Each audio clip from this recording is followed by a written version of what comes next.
Hi friends, welcome back to Sure Short Current Affairs series number 2. Series number 1 കാണാത്തവർ series number 1 കണ്ടിട്ട് ഈ ഒരു ക്ലാസ്സിലേക്ക് വരിക. ജാനുവരി 2025 കറണ്ട് അഫയേഴ്സ് ആണ് നമ്മൾ ഡിസ്കസ് ചെയ്തുകൊണ്ടിരിക്കുന്നത്. അപ്പോൾ ഇന്നത്തെ ആദ്യത്തെ ചോദ്യം നോക്കാം. റാംസർ കൺവെൻഷന്റെ കീഴിൽ തണ്ണീർത്തട നഗരങ്ങൾ എന്ന പേരിൽ അന്താരാഷ്ട്ര അംഗീകാരം നേടുന്ന ഇന്ത്യയിലെ ആദ്യത്തെ 2 നഗരങ്ങൾ ഏതൊക്കെ?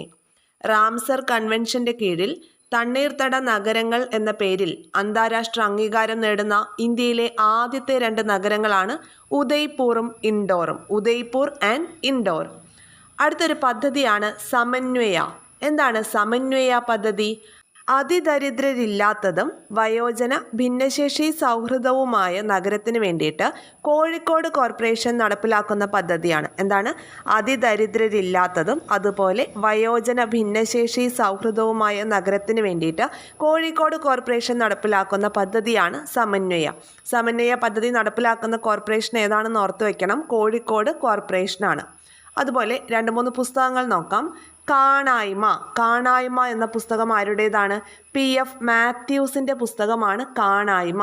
അദ്ദേഹത്തിൻ്റെ മറ്റ് 2-3 വർക്ക്സാണ് കടലിൻ്റെ മണം, മുഴക്കം, അടിയാളപ്രേതം. ഈ അടിയാളപ്രേതവും കാണായ്മയും ഒക്കെ PYQ ആണ്. നോട്ട് ചെയ്ത് വെക്കുക. കാണായ്മ, കടലിൻ്റെ മണം, മുഴക്കം, അടിയാളപ്രേതം. ഈ കൃതികളെല്ലാം PF മാത്യൂസിൻ്റെ കൃതികളാണ്. ഇനി നെക്സ്റ്റ്, ഫെഡറൽ ബാങ്കിന്റെ സാഹിത്യ പുരസ്കാരം ലഭിച്ചത് ആർക്കാണ്? 2025 ഫെഡറൽ ബാങ്ക് സാഹിത്യ പുരസ്കാരം ലഭിച്ചത് സന്തോഷ് കുമാറിനാണ്. തപോമയുടെ അച്ഛൻ എന്ന നോവലിനാണ് ഈ ഒരു പുരസ്കാരം ലഭിച്ചത്. 1 ലക്ഷം രൂപയാണ് ഫെഡറൽ ബാങ്ക് സാഹിത്യ പുരസ്കാര തുക സന്തോഷ് കുമാറിന്റെ തപോമയുടെ അച്ഛൻ എന്ന നോവലിന്. മറ്റൊരു ചെറുകഥാ സമാഹാരം കരുവന്നൂർ എന്ന ചെറുകഥാ സമാഹാരം എഴുതിയത് T പത്മനാഭനാണ്. നോട്ട് ചെയ്ത് വയ്ക്കണം. T പത്മനാഭന്റെ ചെറുകഥാ സമാഹാരമാണ് കരുവന്നൂർ. അതുപോലെ S ജയചന്ദ്രൻ നായർ 2025 ജനുവരിയിൽ അന്തരിച്ച S ജയചന്ദ്രൻ നായർ ആരാണ്? പത്രാധിപരാണ്, ഗ്രന്ഥകാരനാണ്. ഇദ്ദേഹത്തിന്റെ പ്രധാനപ്പെട്ട കൃതിയാണ് എൻ്റെ പ്രദക്ഷിണ വഴികൾ എഴുതിയത് S ജയചന്ദ്രൻ നായർ. ഇനിഷ്യൽ അടക്കം നോട്ട് ചെയ്ത് വെക്കുക. കാരണം ലാബ് അസിസ്റ്റന്റ് മെയിൻ എക്സാമിന് നമുക്കൊരു ക്വസ്റ്റ്യൻ ഉണ്ടായിരുന്നു. ഇന്ത്യയുടെ സുപ്രീം കോടതിയുടെ 52ാമത് ചീഫ് ജസ്റ്റിസിന്റെ പേരെന്താണെന്ന് ഓപ്ഷൻ കണ്ടിരുന്നോ? RS ഗവായി, BR ഗവായി എന്നൊക്കെ ഉണ്ടായിരുന്നു. അപ്പോൾ വെറും പേര് മാത്രം നോട്ട് ചെയ്താൽ പോരാ, ഇനിഷ്യൽ അടക്കം നമ്മൾ പഠിക്കണം. അത്തരത്തിലുള്ള ട്രിക്കി ചോദ്യങ്ങളും PSC ചോദിക്കുന്നുണ്ട്. അപ്പോൾ എൻ്റെ പ്രദക്ഷിണ വഴികൾ എന്ന കൃതി എഴുതിയത് S ജയചന്ദ്രൻ നായരാണെന്ന് ആലോചിച്ച് വയ്ക്കുക. അടുത്തൊരു ചോദ്യം, ഉപ്പായി മാപ്പിള എന്ന കാർട്ടൂൺ കഥാപാത്രത്തെ സൃഷ്ടിച്ച പ്രശസ്ത കാർട്ടൂണിസ്റ്റ് ആരാണ്? ജോർജ് കുമ്പനാടിൻ്റെ പ്രശസ്ത കാർട്ടൂൺ കഥാപാത്രമാണ് ഉപ്പായി മാപ്പിള. 2025 ജാനുവരിയിൽ ജോർജ് കുമ്പനാട് അന്തരിച്ചു. അപ്പോൾ അതുകൊണ്ട് ഈ ഒരു പോയിന്റ് നോട്ട് ചെയ്ത് വെക്കണം. ഉപ്പായി മാപ്പിള എന്ന കാർട്ടൂൺ കഥാപാത്രത്തെ സൃഷ്ടിച്ച പ്രശസ്ത കാർട്ടൂണിസ്റ്റാണ് ജോർജ് കുമ്പനാട്. കാർഷിക സർവകലാശാലയിൽ വികസിപ്പിച്ച സങ്കര ഇനം പാവൽ. 2 പാവൽ ഇനങ്ങളുണ്ട്. പ്രജനി, പ്രകൃതി. നമ്മൾ ഓൾറെഡി പഠിച്ചിട്ടുണ്ട്. പ്രിയങ്ക എന്നത് മണ്ണുത്തി കാർഷിക സർവകലാശാലയിൽ വികസിപ്പിച്ച സങ്കര ഇനം പാവലാണെന്ന്. അതുപോലെ പുതിയ ഏറ്റവും ലേറ്റസ്റ്റ് ആയിട്ട് കൊണ്ടുവന്നിട്ടുള്ള സങ്കര ഇനം പാവലുകളാണ് പ്രജനിയും പ്രകൃതിയും. കൊല്ലം ജില്ലാ ശിശുക്ഷേമ സമിതിയുടെ നേതൃത്വത്തിൽ പൂർത്തിയാക്കിയ കുട്ടികളുടെ സിനിമ ഏതാണ്? മഷിപ്പച്ചയും കല്ലുപെൻസിലും എന്ന സിനിമയാണ് കൊല്ലം ജില്ലാ ശിശുക്ഷേമ സമിതിയുടെ നേതൃത്വത്തിൽ പൂർത്തിയാക്കിയ കുട്ടികളുടെ സിനിമ. ഇത് സംവിധാനം ചെയ്തത് M വേണുകുമാറാണ്. M വേണുകുമാറിൻ്റെ സംവിധാനത്തിൽ മഷിപ്പച്ചയും കല്ലുപെൻസിലും കൊല്ലം ജില്ലാ ശിശുക്ഷേമ സമിതിയുടെ നേതൃത്വത്തിൽ പൂർത്തിയാക്കിയ കുട്ടികളുടെ സിനിമയാണെന്നുള്ളത് ഓർത്തു വയ്ക്കുക. ഇനി നമുക്ക് ഡോക്ടർ KM ചെറിയാനെ കുറിച്ച് നോക്കാം. ആരാണ് ഡോക്ടർ KM ചെറിയാൻ? ഇന്ത്യയിൽ ആദ്യമായിട്ട് കൊറോണറി ആർട്ടറി ബൈപ്പാസ് സർജറി നടത്തിയ വ്യക്തിയാണ്. ഹൃദ്രോഗ വിദഗ്ധനാണ്. 2025 ജാനുവരിയിൽ ഇദ്ദേഹം അന്തരിച്ചു. ഡോക്ടർ KM ചെറിയാൻ ഹൃദ്രോഗ വിദഗ്ധനാണെന്നുള്ള ആലോചിച്ച് വെക്കുക. കഴിഞ്ഞ ദിവസം നമ്മൾ ഡോക്ടറെ കുറിച്ച് പഠിച്ചല്ലോ. ആരായിരുന്നു അത്? പത്മഭൂഷൺ ലഭിച്ച ജോസ് ചാക്കോ പെരിയപുരം. ഓർക്കുന്നുണ്ടോ? കേരളത്തിലെ ആദ്യത്തെ ഹൃദയമാറ്റ ശസ്ത്രക്രിയയ്ക്ക് നേതൃത്വം നൽകി ജോസ് ചാക്കോ പെരിയപുരം. ഇന്ന് നമ്മൾ പഠിച്ചത് ആരെക്കുറിച്ചാണ്? ഡോക്ടർ KM ചെറിയാനെ കുറിച്ചാണ്. എന്താണ് അദ്ദേഹത്തിന്റെ പ്രത്യേകത? ഹൃദ്രോഗ വിദഗ്ധനാണ്. നമ്മുടെ ഇന്ത്യയിൽ ആദ്യമായിട്ട് കൊറോണറി ആർട്ടറി ബൈപ്പാസ് സർജറി നടത്തിയ വ്യക്തിയാണ്. ഇനി മറ്റൊരെണ്ണം, ഗ്രീൻ ദ ഗ്യാപ്പ്. എന്താണ്? പാലക്കാട് ചുരത്തിന്റെ ഹരിതവൽക്കരണത്തിന് വേണ്ടിയിട്ടുള്ള പദ്ധതിയാണ് ഗ്രീൻ ദ ഗ്യാപ്പ്. പാലക്കാട് ചുരത്തിന്റെ ഹരിതവൽക്കരണത്തിന് വേണ്ടിയുള്ള പദ്ധതിയാണ് ഗ്രീൻ ദ ഗ്യാപ്പ്. ഇടം പദ്ധതി എന്താണെന്ന് നോക്കാം. ഇടം IDAM, initiative of differently abled movement എന്നാണ് അതിൻ്റെ full form. Initiative of differently abled movement എന്താണ്? ഭിന്നശേഷിക്കാർക്ക് ഈന്തപ്പഴ ഉൽപ്പന്നങ്ങൾ വിറ്റഴിച്ചുകൊണ്ട് വരുമാനം നേടാനുള്ള സംരംഭമാണ് ഇടം. Initiative of differently abled movement, ഭിന്നശേഷിക്കാർക്ക് ഈന്തപ്പഴ ഉൽപ്പന്നങ്ങൾ വിറ്റഴിച്ചുകൊണ്ട് വരുമാനം നേടാനുള്ള സംരംഭം. ഇനി മറ്റൊരു ചോദ്യം, കേരളത്തിലെ തുറമുഖങ്ങളെ ബന്ധിപ്പിച്ച് വിനോദസഞ്ചാര കപ്പൽ സർവീസ് വരുന്നത് എവിടെയാണ്? കേരളത്തിലെ തുറമുഖങ്ങളെ ബന്ധിപ്പിച്ച് വിനോദസഞ്ചാര കപ്പൽ സർവീസ് വരുന്നത് കൊല്ലത്താണ്. കൊല്ലം. വിഴിഞ്ഞം എന്ന് തെറ്റായി എഴുതി വെക്കരുത്, ചോദ്യം പ്രത്യേകം ശ്രദ്ധിക്കണം. കേരളത്തിലെ തുറമുഖങ്ങളെ ബന്ധിപ്പിച്ചുകൊണ്ട് വിനോദസഞ്ചാര കപ്പൽ സർവീസ് വരുന്നത് കൊല്ലത്താണ്. കൊല്ലം. പ്രൊജക്റ്റ് ക്രഷ് എന്താണെന്ന് നോക്കാം. എന്താണ് പ്രൊജക്റ്റ് ക്രഷ്? പ്രാദേശിക തലത്തിൽ സഹകരണ സംഘങ്ങൾ തയ്യാറാക്കുന്ന പദ്ധതികളുടെ വിജയസാധ്യത പരിശോധിക്കാൻ വേണ്ടിയിട്ട് സഹകരണ വകുപ്പ് ഒരുക്കുന്ന പ്രത്യേക സംവിധാനമാണ് പ്രൊജക്റ്റ് ക്രഷ്. പ്രാദേശിക തലത്തിൽ സഹകരണ സംഘങ്ങൾ തയ്യാറാക്കുന്ന പദ്ധതികളുടെ വിജയസാധ്യത പരിശോധിക്കാൻ വേണ്ടിയിട്ട് സഹകരണ വകുപ്പ് ഒരുക്കുന്ന പ്രത്യേക സംവിധാനമാണ് പ്രൊജക്റ്റ് ക്രഷ്. അടുത്തൊരു പോയിന്റ് നോക്കാം, ബെളഗാവി റാലി. ബെളഗാവി റാലി കേട്ടിട്ടുണ്ടോ? ഗാന്ധിജി INC അധ്യക്ഷനായി ചേർന്നതിൻ്റെ ശതാബ്ദിയുമായി ബന്ധപ്പെട്ട് നടക്കുന്ന ഒരു റാലിയാണ് ഈ ബെളഗാവി റാലി. 1924 ഗാന്ധിജി ബെൽഗാം സമ്മേളനത്തിൻ്റെ അധ്യക്ഷനായി. അല്ലേ, ഒരേ ഒരു തവണ മാത്രമാണ് ഗാന്ധിജി INC സമ്മേളനത്തിന് അധ്യക്ഷത വഹിച്ചത്. അത് ബെൽഗാം സമ്മേളനത്തിലായിരുന്നു, 1924 അപ്പോൾ അതിൻ്റെ ശതാബ്ദിക്ക് ഒരു റാലി നടക്കുന്നുണ്ടായിരുന്നു. ആ റാലിക്ക് മുന്നോടിയായിട്ട് ഗാന്ധി പ്രതിമ സ്ഥാപിച്ച സ്ഥലമാണ് ഈ ബെളഗാവി എന്നുള്ളത്. ബെളഗാവി. അപ്പോൾ അങ്ങനെയാണ് ഈ റാലിക്ക് ബെളഗാവി റാലി എന്ന് പേര് വന്നത്. ക്ലിയർ ആയല്ലോ? ബെളഗാവി റാലി എന്തുമായി ബന്ധപ്പെട്ടിരിക്കുന്നു എന്നൊക്കെ ചോദ്യങ്ങൾ പ്രതീക്ഷിക്കാം. ഗാന്ധിജി INC സമ്മേളനത്തിൻ്റെ അധ്യക്ഷനായി ചേർന്നതിൻ്റെ ശതാബ്ദി ആഘോഷവുമായി ബന്ധപ്പെട്ട് നടന്ന റാലിയാണ്. അടുത്തൊരു ചോദ്യം, വൻതാര മൃഗസംരക്ഷണ കേന്ദ്രം ഉദ്ഘാടനം ചെയ്തത് എവിടെയാണ്? വൻതാര മൃഗസംരക്ഷണ കേന്ദ്രം ഉദ്ഘാടനം ചെയ്തത് ഗുജറാത്തിലാണ്. ഗുജറാത്ത്. സെബിയുടെ മേധാവിയായി ചുമതലയേറ്റത് 2025 ജാനുവരി മാസത്തിൽ സെബിയുടെ മേധാവിയായി ചുമതലയേറ്റ വ്യക്തിയാണ് തുഹിൻ കാന്ത പാണ്ഡെ. തുഹിൻ കാന്ത പാണ്ഡെ. ചീനാർ മരങ്ങൾക്ക് ട്രീ ആധാർ പദ്ധതി ആരംഭിച്ച സംസ്ഥാനം. ചീനാർ മരങ്ങൾക്ക് ട്രീ ആധാർ പദ്ധതി ആരംഭിച്ച സംസ്ഥാനം ജമ്മു കാശ്മീരാണ്. അതുപോലെ WHO world health organisation malaria വിമുക്ത രാജ്യമായിട്ട് പ്രഖ്യാപിച്ചത് ജോർജിയയാണ്. ജോർജിയ. WHO മലേറിയ വിമുക്ത രാജ്യമായി പ്രഖ്യാപിച്ചത് ജോർജിയ. രവിയുഗം ഒരു കൃതിയാണ്. രവിയുഗം എന്താണ്? വ്യവസായി രവി പിള്ളയുടെ ആത്മകഥയാണ് രവിയുഗം. കേട്ടോ, രവിയുഗം എന്നത് രവി പിള്ള, വ്യവസായി രവി പിള്ളയുടെ ആത്മകഥയാണെന്നുള്ളത് ആലോചിച്ച് വെക്കുക. അതുപോലെ ജോഷിത ആരാണ്? ക്രിക്കറ്റ് ലോകകപ്പ് നേടുന്ന ആദ്യ മലയാളി വനിതയാണ്. വയനാട് സ്വദേശിനിയാണ്. ക്രിക്കറ്റ് ലോകകപ്പ് നേടുന്ന ആദ്യ മലയാളി വനിത ജോഷിത. കേരള ഗവർണറായി 2025 ചുമതലയേറ്റ വ്യക്തിയാണ് രാജേന്ദ്ര വിശ്വനാഥ് ആർലേക്കർ. രാജേന്ദ്ര വിശ്വനാഥ് ആർലേക്കർ 23ാമത് ഗവർണറാണ്. ഇദ്ദേഹം ഗോവ സ്വദേശിയാണ്. ബീഹാറിൻ്റെ മുൻ ഗവർണറാണ്. കേരള ഗവർണറായി 2025 ചുമതലയേറ്റ വ്യക്തിയാണ് രാജേന്ദ്ര വിശ്വനാഥ് ആർലേക്കർ. 23ാമത് ഗവർണറാണ്. ഗോവ സ്വദേശിയാണ് ഇദ്ദേഹം. ബീഹാറിൻ്റെ മുൻ ഗവർണറായിരുന്നു. അതുപോലെ 2025 ഹരിവരാസന പുരസ്കാര ജേതാവ് ആരാണ്? 2025 ഹരിവരാസന പുരസ്കാര ജേതാവ് കൈതപ്പുറം ദാമോദരൻ നമ്പൂതിരി. കൈതപ്പുറം ദാമോദരൻ നമ്പൂതിരിയാണ്.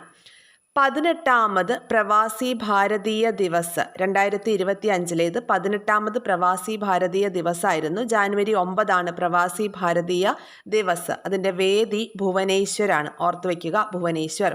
70ാമത് നെഹ്റു ട്രോഫി വള്ളംകളിയുടെ ജേതാക്കൾ ആരാണ്? ജേതാക്കൾ കാരിച്ചാൽ ചുണ്ടനാണ്. കാരിച്ചാൽ ചുണ്ടൻ. നമ്മുടെ ഈ നെഹ്റു ട്രോഫി വള്ളംകളി നടക്കുന്നത് പുന്നമടക്കായലിലാണ്. പുന്നാര നെഹ്റു എന്ന് ആലോചിച്ച് വെച്ചാൽ മതി. പുന്നമടക്കായലിലാണ് നെഹ്റു ട്രോഫി വള്ളംകളി നടന്നത്. അപ്പോൾ ഈ ലാസ്റ്റ് നടന്നത് 70ാമത് നെഹ്റു ട്രോഫി വള്ളംകളിയാണ്.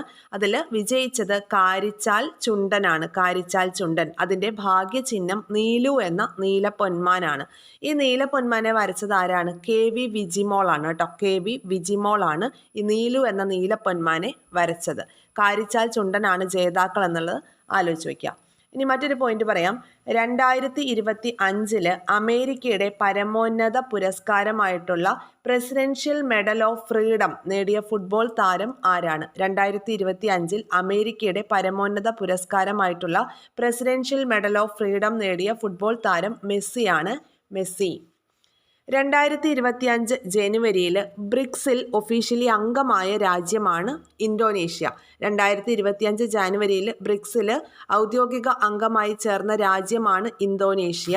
ഇന്തോനേഷ്യയുടെ പ്രസിഡന്റ് ആരായിരുന്നു? നമ്മൾ കഴിഞ്ഞ ക്ലാസ്സിൽ പറഞ്ഞു. ആരാണ്? പ്രഭാവോ സുഖിയാന്തോ. നമ്മുടെ 2025 റിപ്പബ്ലിക് ഡേയുടെ അതിഥിയായി വന്ന വ്യക്തി അല്ലേ. 2025 ജനുവരിയിൽ ബ്രിക്സിൽ അംഗമായിട്ടുള്ള രാജ്യമാണ് ഇന്തോനേഷ്യ. നിലവിൽ അധ്യക്ഷ രാജ്യം ആരായിരുന്നു? ബ്രസീലായിരുന്നേ. 16ാമത് ബ്രിക്സ് ഉച്ചകോടി നടന്നത് റഷ്യയിലെ കസാനിൽ വെച്ചിട്ടാണ്. റഷ്യയിലെ കസാൻ. ഇനി 17ാമത് ഉച്ചകോടി നടക്കുന്നത് ജൂലൈ മാസത്തിലാണ്. ജൂലൈ 2025 നടക്കും. അത് ബ്രസീലിൽ വെച്ചിട്ടാണ് നടക്കുക. 17ാമത് ബ്രിക്സ് ഉച്ചകോടി നടക്കുന്നത് ബ്രസീലിൽ വെച്ചിട്ടാണെന്ന് ഓർത്ത് വെക്കുക. 2024 ഓടക്കുഴൽ പുരസ്കാര ജേതാവ് കെ അരവിന്ദാക്ഷൻ. കെ അരവിന്ദാക്ഷന്റെ ഗോപ എന്ന നോവലിനാണ് 2024 ഓടക്കുഴൽ പുരസ്കാരം ലഭിച്ചത്. ഇനി ഡൽഹിയിലെ ചീഫ് മിനിസ്റ്ററായി നിയമിതയായത് ആരാണ്? രേഖ ഗുപ്ത. രേഖ ഗുപ്തയാണ് ഡൽഹി CM ആയി നിയമിതയായത്. അപ്പോൾ ഇതിനു മുൻപ് ഇത് 4th ലേഡിയാണ്. ഡൽഹിയിലെ CM ആയി നിയമിതയാവുന്ന 4ാമത്തെ വനിതയാണ് രേഖ ഗുപ്ത. അപ്പോൾ ഏറ്റവും ആദ്യം ഡൽഹി CM ആയി നിയമിതയായ വനിതയാണ് സുഷമ സ്വരാജ്. അത് കഴിഞ്ഞ് ഷീല ദീക്ഷിത് വന്നു. 3ാമതായിരുന്നു അതിഷി. ഏറ്റവും അവസാനം നിലവിൽ രേഖ ഗുപ്തയാണ് ഡൽഹിയിലെ ചീഫ് മിനിസ്റ്റർ. 4th ലേഡിയാണ്. നെക്സ്റ്റ് ഒരു ക്വസ്റ്റ്യൻ. 2ാമത് വലിയ ആദിവാസി ഫെസ്റ്റിവൽ, ഇന്ത്യയിലെ ഏറ്റവും വലിയ 2ാമത്തെ ആദിവാസി ഫെസ്റ്റിവലാണ് നഗോബ ജദാര. നഗോബ ജദാര എവിടെയാണ് നടക്കുന്നത്? ഈ ഫെസ്റ്റിവൽ തെലങ്കാനയിലാണ് നഗോബ ജദാര നടക്കുന്നത്. ഇതിൻ്റെ ഇമ്പോർട്ടൻസ് എന്താണെന്ന് വെച്ചാൽ ഇന്ത്യയിലെ തന്നെ 2ാമത്തെ വലിയ ആദിവാസി ഫെസ്റ്റിവലാണ്. ISROയുടെ 100ാമത് ദൗത്യം. ISROയുടെ 100ാമത് ദൗത്യം NVS-02. NVS-02 എന്നത് ഒരു ഗതിനിർണയ സംവിധാനമാണ്. ISROയുടെ 100ാമത്തെ ദൗത്യം വിക്ഷേപിച്ചത് 2025 ജനുവരി 29-നാണ്. ഇത് വിജയകരമായിട്ടുള്ള ഒരു വിക്ഷേപണമായിരുന്നു. ISRO GSLV F-15 എന്ന എന്ന റോക്കറ്റിലാണ് ഈ ഒരു ദൗത്യം വിക്ഷേപിക്കുന്നത്. ഇതിൻ്റെ മിഷൻ ഡയറക്ടർ തോമസ് കുര്യനാണ്. തോമസ് കുര്യൻ.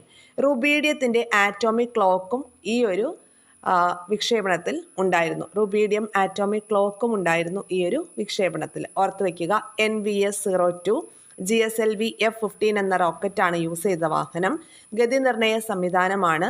ISROയുടെ 100ാമത് വിക്ഷേപണ ദൗത്യമായിരുന്നു. ഇത് വിജയകരമായി വിക്ഷേപിച്ച ഡേറ്റ് 2025 ജനുവരി 9-നാണ്. റുബീഡിയം ആറ്റോമിക് ക്ലോക്ക് അടക്കമായിരുന്നു വിക്ഷേപിച്ചത്. ഇതിൻ്റെ മിഷൻ ഡയറക്ടർ ആയിരുന്നത് തോമസ് കുര്യനാണ്. തോമസ് കുര്യൻ.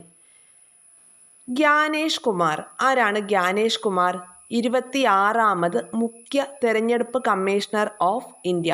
ഇന്ത്യയുടെ മുഖ്യ തെരഞ്ഞെടുപ്പ് കമ്മീഷണറാണ് ജ്ഞാനേഷ് കുമാർ. 26ാമത് മുഖ്യ തെരഞ്ഞെടുപ്പ് കമ്മീഷണർ. ഏറ്റവും കൂടുതൽ കടുവകളുള്ള സംസ്ഥാനം ഏതാണ്? മധ്യപ്രദേശാണ്. മധ്യപ്രദേശിലാണ് ഏറ്റവും കൂടുതൽ കടുവകളുള്ളത്. 2ാം സ്ഥാനം കർണാടകയ്ക്കാണ്. ഇനി സോനാമാർഗ് തുരങ്കപാത എവിടൊക്കെ തമ്മിലാണ് കണക്ട് ചെയ്യുന്നത്? ജമ്മു കാശ്മീരിനെയും ഗഗൻഗീറിനെയും തമ്മിൽ കണക്ട് ചെയ്യുന്ന തുരങ്കപാതയാണ് സോനാമാർഗ് തുരങ്കപാത. സ്പോർട്സുമായി ബന്ധപ്പെട്ട ഒരു ഇമ്പോർട്ടൻറ്റ് ക്വസ്റ്റ്യൻ പറയാം. 2025 ഓസ്ട്രേലിയൻ ഓപ്പൺ വനിതാ വിഭാഗം വിജയി ആരാണ്? 2025 ഓസ്ട്രേലിയൻ ഓപ്പൺ വനിതാ വിഭാഗം വിജയി മാഡിസൺ കീസ്. US-ന്റെ മാഡിസൺ കീസാണ് 2025 ഓസ്ട്രേലിയൻ ഓപ്പൺ വനിതാ വിഭാഗം വിജയി. 2025 ഓസ്ട്രേലിയൻ ഓപ്പൺ പുരുഷ വിഭാഗം വിജയി ആരാണ്? യാനിക് സിന്നറാണ്. Jannik Sinner. ഇറ്റലിയുടെ യാനിക് സിന്നറാണ് പുരുഷ വിഭാഗം വിജയി. 2025 ഓസ്ട്രേലിയൻ ഓപ്പൺ പുരുഷ വിഭാഗം വിജയി യാനിക് സിന്നറും വനിതാ വിഭാഗം വിജയി മാഡിസൺ കീസുമാണ്. കതിരണി പദ്ധതി. എന്താണ് കതിരണി പദ്ധതി? പേര് കേൾക്കുമ്പോൾ തന്നെ നമുക്കറിയാം കതിര് കൃഷിയുമായി ബന്ധപ്പെട്ടതാണ് അല്ലേ? കതിരണി പദ്ധതി തരിശു നിലങ്ങളെ കാർഷിക യോഗ്യമാക്കാൻ കോഴിക്കോട് ജില്ലാ പഞ്ചായത്ത് ആരംഭിച്ച പദ്ധതിയാണ് കതിരണി പദ്ധതി. തരിശു നിലങ്ങളെ കാർഷിക യോഗ്യമാക്കാൻ വേണ്ടിയിട്ട് കോഴിക്കോട് ജില്ലാ പഞ്ചായത്ത് ആരംഭിച്ച പദ്ധതിയാണ് കതിരണി പദ്ധതി. നമ്മളൊരു സമന്വയ പദ്ധതി പറഞ്ഞിരുന്നോ ഈ ഒരു ക്ലാസ്സിൻ്റെ ആദ്യ ഭാഗത്ത്? എന്താണെന്ന് ഓർക്കുന്നോ? എന്താണ്? അതിദരിദ്രരില്ലാത്തതും വയോജന ഭിന്നശേഷി സൗഹൃദവുമായ നഗരത്തിന് വേണ്ടിയിട്ട് കോഴിക്കോട് കോർപ്പറേഷൻ നടപ്പിലാക്കിയ പദ്ധതിയാണ് സമന്വയ. കതിരണി പദ്ധതി എന്തായിരുന്നു? തരിശു നിലങ്ങളെ കൃഷിയോഗ്യമാക്കാൻ വേണ്ടിയിട്ട് കോഴിക്കോട് ജില്ലാ പഞ്ചായത്ത് ആരംഭിച്ച പദ്ധതിയാണ് കതിരണി പദ്ധതി. കതിരണി പദ്ധതി. വികാസ് എഞ്ചിൻ എന്താണ്? വികാസ് എഞ്ചിൻ ISROയുടെ വിക്ഷേപണ വാഹനങ്ങളുടെ ലിക്വിഡ് ഘട്ടങ്ങളെ ശക്തിപ്പെടുത്തുന്ന വർക്ക് ഹോഴ്സ് എഞ്ചിനാണ്. ഓക്കെ, ISROയുടെ വിക്ഷേപണ വാഹനങ്ങളുടെ ലിക്വിഡ് ഘട്ടങ്ങളെ ശക്തിപ്പെടുത്തുന്ന വർക്ക് ഹോഴ്സ് എഞ്ചിനാണ് വികാസ് എഞ്ചിൻ. KSEBയുടെ ഒരു ബില്ലിംഗ് രീതിയുമായി ബന്ധപ്പെട്ട ചോദ്യം കൂടി പഠിച്ചുകൊണ്ട് ഇന്നത്തെ ക്ലാസ് അവസാനിപ്പിക്കാം. സംസ്ഥാനത്ത് 250 യൂണിറ്റിന് മേൽ പ്രതിമാസ വൈദ്യുതി ഉപയോഗമുള്ള ഗാർഹിക ഉപഭോക്താക്കളിൽ 5 ലക്ഷം പേർക്ക് ബാധകമാകുന്ന പുതിയ ബില്ലിംഗ് രീതിയാണ് TOD ബില്ലിംഗ്. എന്താണ് TOD ബില്ലിംഗ്? സംസ്ഥാനത്ത് 250 യൂണിറ്റിന് മേൽ പ്രതിമാസ വൈദ്യുതി ഉപയോഗമുള്ള ഗാർഹിക ഉപഭോക്താക്കളിൽ 5 ലക്ഷം പേർക്ക് ബാധകമാകുന്ന പുതിയ ബില്ലിംഗ് രീതിയാണ് TOD ബില്ലിംഗ്. അതെന്താണ്? 6 AM മുതൽ 6 PM വരെ ഇവർ ഉപയോഗിക്കുന്ന വൈദ്യുതിയുടെ ചാർജ് 10% കുറയ്ക്കുകയും 6 PM മുതൽ 10 PM വരെ ഇവർ ഉപയോഗിക്കുന്ന വൈദ്യുതിക്ക് 25% അധിക ചാർജ് ഈടാക്കുകയും ചെയ്യുക. ഈ രീതിയിൽ ബില്ല് ചെയ്യുന്നതിനെയാണ് TOD ബില്ലിംഗ് എന്ന് പറയുന്നത്. കാലത്ത് 6 AM മുതൽ 6 PM വരെ ഉപയോഗിക്കുന്ന വൈദ്യുതി ചാർജ് 10% കുറവും 6 PM മുതൽ 10 PM വരെ ഉപയോഗിക്കുന്ന വൈദ്യുതിക്ക് 25% അധിക ചാർജും ഈടാക്കുകയാണ് ഈ TOD ബില്ലിങ്ങിൽ ചെയ്യുന്നത്. സംസ്ഥാനത്ത് 250 യൂണിറ്റിന് മേൽ പ്രതിമാസ വൈദ്യുതി ഉപയോഗിക്കുന്ന ഗാർഹിക ഉപഭോക്താക്കളിൽ 5 ലക്ഷം പേർക്ക് ബാധകമാകുന്ന പുതിയ ബില്ലിംഗ് രീതിയാണ് TOD ബില്ലിംഗ്. ഇത്രയും പോയിന്റ്സ് ആണ് ഇന്നത്തെ ക്ലാസ്സിൽ ഉൾപ്പെടുത്തുന്നത്. ഇത് സീരീസ് നമ്പർ 2 ആണ്. സീരീസ് നമ്പർ 1 കാണാത്തവർ അതുകൂടി കാണുക. ജനുവരി 2025 ബേസ് ചെയ്തിട്ടുള്ള കാര്യങ്ങളാണ് സീരീസ് 1ലും 2ലും നമ്മൾ ഇൻക്ലൂഡ് ചെയ്തിട്ടുള്ളത്.